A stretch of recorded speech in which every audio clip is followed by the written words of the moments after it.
Sekolah lapang artinya kita bersekolah langsung di lapangan. Kalau mahasiswa kuliahnya di kampus. Di kampus dengan berbagai teorinya. Apakah teori sama lapangan? Belum tentu. Makanya orang tamat kuliah suruh ke lapangan bingung juga. Maka lebih pintar bapak-bapak yang ada di lapangan. Karena dia setiap hari dia mengamati perkembangan, perubahan-perubahan yang langsung berintegrasi, berinteraksi atau berkembang langsung dengan tanamannya. Tanaman itu kan bisa diajak bicara Pak Marino ya. Ya, karena dia memperlihatkan gejala-gejalanya. Kalau saya kuning seperti ini berarti saya sakit. Nah, itu usaha tani kita mulai dari bagaimana menyiapkan lahan. Menyiapkan lahan saya rasa Bapak Ibu sekalian untuk di daerah kita ini saya rasa sudah cukup baik ya. Tapi tadi saya bicara dengan Pak Marino, pengolahan tanahnya hanya 2 kali Pak ya. 2 kali. Jadi sebetulnya kalau untuk berapa kali kita musim tanam, masih bisa kita gunakan olah tanah 2 kali. Tapi setiap saat nanti mungkin 4 kali musim tanam harus kita olah lagi dengan singkal ya. Supaya jangan nanti tanah itu menjadi dangkal dan padat ya. Jadi kalau bagi sawah yang dangkal itu memang harus kita bajak pakai singkal. Dan walaupun sudah dalam seperti ini itu perlu juga karena untuk membalikan kembali unsur hara yang tertimbun di bawah. Tapi jangan terlalu dalam betul sehingga lapisan atas ke bawah juga nggak bagus. Jadi tujuannya adalah bagaimana kita setiap pupuk yang kita berikan ke lahan itu tidak seluruhnya diambil oleh tanaman. Terutama pupuk TSP, pupuk KCL. Kalau kita menggunakan Posca itu unsur N-nya itu hilang. Tapi unsur P dan K-nya itu tetap masih tertinggal. Jadi tujuannya nanti kalau seandainya nanti 1 kali 5 musim tanam kita olah lagi. Supaya nanti sisa-sisa pupuk yang ada di bawah itu bisa diangkat lagi ke atas, bisa beberapa kali tanaman. Itu untuk pengolahan tanah. Kemudian yang kedua adalah satu hal yang menjadi ciri khas kita di Damastraya ini adalah lahan kita tidak bisa digenangi terus-menerus. Ya, karena memang sampai kapanpun lahan kita ini kandungan besinya tinggi. Ya, jadi kalau kita genangi terus-menerus, maka padi kita akan keracunan besi. Maka sering-sering dikeringkan dibanding digenangi. Ya. Jadi bisa aja nanti langsung lapang satu cari petak sawah digenang terus-menerus. Itu biasanya padinya akan kuning, keracunan besi. Jadi karena memang lahan kita ini dari asalnya lahan kering, dahulunya lahan kering. Dan lahan kering itu termasuk lahan yang memang kadar besinya tinggi dan pH-nya rendah. Karena kita berasal dari kering, tanahnya pH-nya rendah, maka perlu kita naikkan pH-nya. Harus kita kasih kapur. Nah, kapur itu untuk padi sawah bisa sekali 2 musim tanam. Kemudian karena lahan ini juga lahan kering asalnya dulu, dan kandungan organiknya rendah, ini sebetulnya ini sudah bagus nih. Kalau pertama kita jadikan sawah ini kuning semua nih. Ini karena bapak-bapak rajin ngasih pupuk kandang, alhamdulillah tanahnya menjadi lebih baik ya. Jadi Bapak Ibu sekalian, pembelian bahan organik, pupuk organik itu bisa pupuk kandang, bisa jerami yang telah dikomposkan, atau jerami yang tidak kita bakar tapi kita tumpuk di pojok ini, nanti musim tanam berikutnya kita berikan ke lahan. Nah, jadi kalau seandainya jeraminya halus, ada satu yang perlu kita tambahkan nanti ada untuk mempercepat pelapukannya bisa kasih Promi atau MDEC, itu bisa lebih bagus.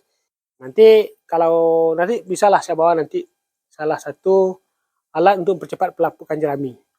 Jadi Bapak Ibu sekalian, kita ini kan sekolah lapangan pengelolaan tanaman terpadu ya. Jadi terpadu itu adalah mengkombinasikan atau menggabungkan seluruh komponen-komponen teknologi yang bisa memperbaiki pertumbuhan kita menjadi satu kesatuan yang kita laksanakan secara seluruhnya, tidak separuh-separuh. Nah, kembali lagi ke lahan kita sebelum kita tanam, ini sudah diolah 2 kali bajak, 1 kali garu Pak Marino ya. Nah, jeraminya sudah ditebar dan rata-rata sekarang jeraminya sudah tidak ada lagi, sudah hancur ya. Tapi walaupun hancur itu sebetulnya belum melapuk sempurna. Untuk bisa melapuk sempurna itu nanti ada kita kasih, katakanlah MDEC nanti disemprotkan Pak Marino. Itu sama memberikan trichoderma.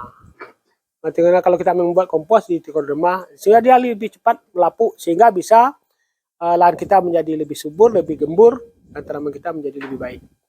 Nah, kemudian yang kedua adalah kapur. Kapur itu apa gunanya? Untuk mengurangi keracunan besi, untuk meningkatkan pH tanah.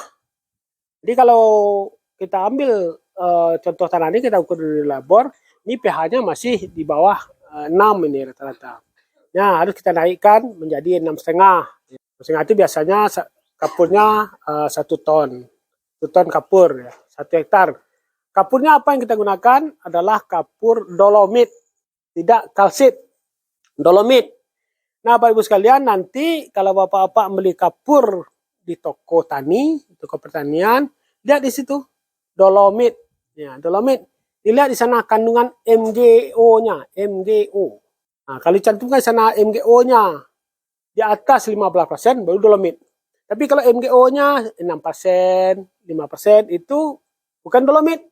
Ya, nah, mungkin itu ada kalsit. Jadi untuk meningkatkan pH pengaruhnya sama. Tetapi dolomit ini kelebihannya dia mengandung Mg, mengandung kalsium. Nah, dua-duanya ini perlu untuk tanaman kita. Nah, Mg itu adalah untuk memperbaiki pertumbuhan daun. Fotosintesanya bagus, hasilnya menjadi lebih bagus. Nah, kemudian bagaimana cara mengaplikasikannya? Yang paling baik itu adalah pupuk kandang, kita komposkan. Nah, setelah kompos kita aduk dengan dolomit, baru kita sebar. Tidak sendiri-sendiri.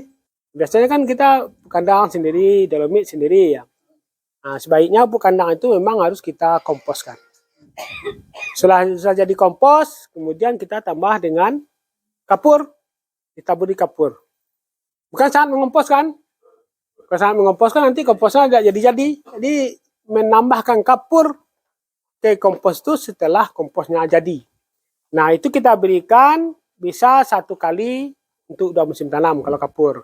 Kalau pupuk kandang boleh sebanyak mungkin. Setiap musim tanam kita kasih pupuk kandang boleh. Tapi kalau kapur cukup 1 kali untuk 2 musim tanam. Karena tanam berikutnya juga sudah ada komposnya. Paling kurang Pak sekali setahun, 2 kali musim tanam kan, kapur. Karena memang di tanaman kita itu selama ini kan kita hanya kenal pupuk urea, TSP, KCL atau NPK. Ya. Sebetulnya ada 6 itu yang harus kita berikan jumlah banyak tuh. Ureanya kita harus kita kasih, kemudian TSP-nya, pupuk P-nya kita kasih, K-nya kita kasih, CA-nya kita kasih, Mg-nya, tambah sulfur. Nah, di N6 itu sebetulnya adalah unsur hara namanya makro. Unsur hara makro itu adalah unsur makanan tanaman yang dibutuhkan dalam jumlah yang banyak, makro. Nah, misalkan ada orang menjual CU, ZN, N, nah itu dibutuhkan tapi jumlahnya sedikit sekali. Walaupun tidak ada, tidak mengulang hasil. Tapi yang N6 ini apabila kurang, ini hasil tanaman kita berkurang nih. Hasil padi kita berkurang. Jadi setelah ini nanti ditambah sulfur. Sulfur itu belerang, Pak. Belerang. Kalau orang jual batu belerang, dikasih pupuk kandang, komposnya, dikasih kapur, dikasih tepung belerang. Itu lebih bagus. Atau kalau di sini tidak dianjurkan menggunakan ZA. Jadi kita gunakan urea. Karena tanah kita, termasuk tanah pH rendah. Nah, kalau kita kasih ZA, itu pH-nya menjadi turun. Sebetulnya ZA itu ada sulfurnya. ZA itu ada sulfurnya. Tapi tidak boleh kita berikan ke tanah kita yang pH-nya rendah. Nah, kalau kita berikan ke pH tanah kita yang rendah, sulfurnya dapat, pH-nya turun. Nah, jadi akhirnya juga tidak seimbang. Jadi Bapak Ibu sekalian, tanaman padi, tanaman apapun, sama dengan manusia, sama dengan hewan, dia butuh makanan yang dalam keadaan cukup dan seimbang. Jadi kalau kita berikan urea, TSP, KCL, tidak cukup. 3 itu saja. Itu belum lagi cukup, apalagi berimbang. Terus kita beri kalsiumnya, kapurnya, kita beri Mg-nya, kita beri sulfurnya. Nah, itu nanti berapa harus kita berikan. Kalau kita sudah memupuk selama lebih kurang 20 tahun terus menerus dengan menggunakan TSP, apakah TSP, SP3P6 atau NPK terus menerus, itu biasanya kandungan P-nya sudah tinggi. Cukup diberikan Posca 300 tambah 100 kg urea.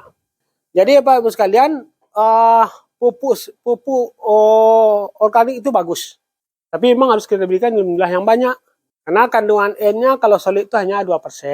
sampai 3%. Jadi Pak sekalian, perbandingannya adalah dalam 100 kilogram urea itu 45 kilogram N-nya.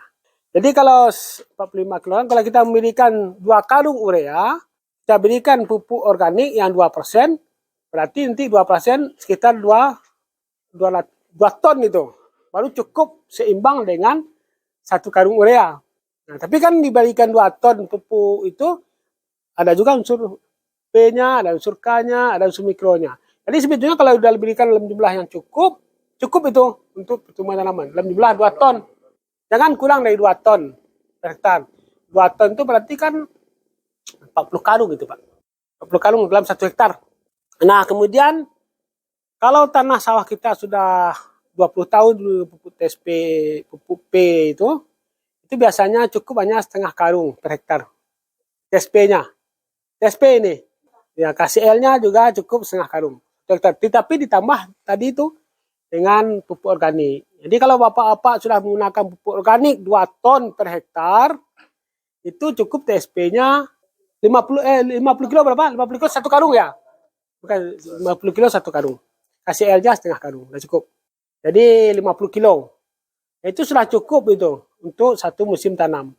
Nah, kemudian yang paling penting adalah kalau kita memberikan kapur, memberikan pupuk kandang, memberikan kompos, itu kita berikan paling cepat itu 15 hari sebelum tanam. Jangan di saat tanam. Saat tanam. Kenapa tidak di saat tanam? Karena dia butuh dulu. Dia masak dulu. Ya, bercampur dulu, masak dia tanah dulu, terurai dulu. Baru dia bisa menjadi pupuk. Bisa diambil oleh tanaman.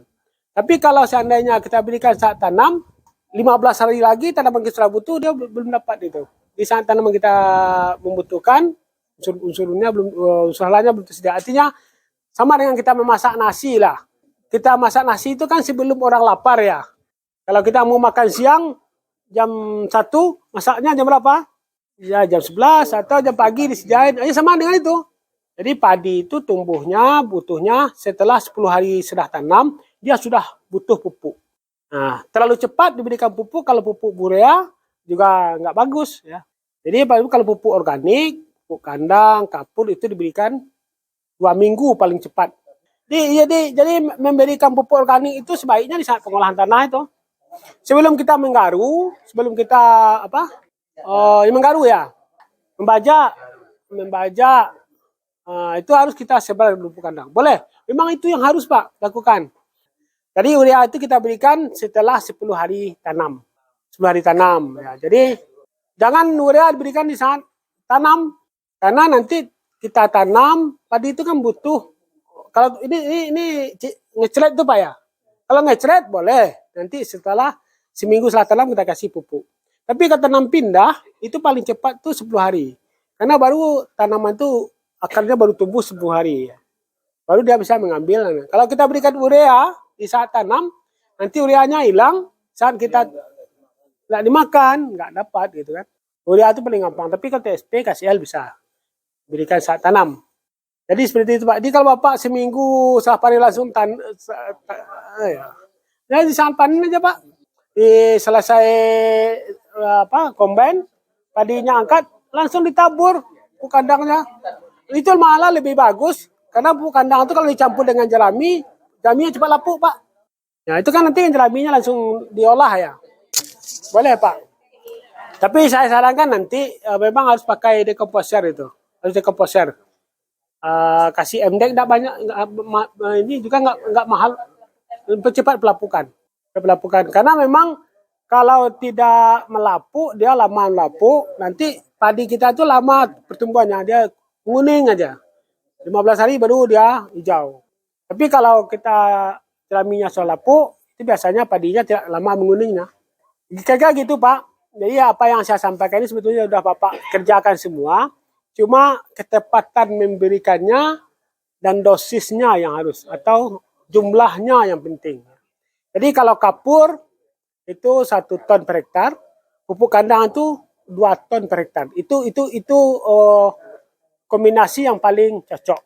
Tapi kalau Bapak punya pupuk kandang banyak, berikan aja sebanyak-banyaknya juga nggak masalah. Jadi pupuk kandang itu sebetulnya setiap saat bisa kita berikan. Tapi kalau ingin sebagai pengganti pupuk, itu harus 15 hari sebelum tanam. Begitu. Kayak Bu Sri barangkali itu baterinya sampai di situ ya. Nanti kan waktu tanam beda lagi ya.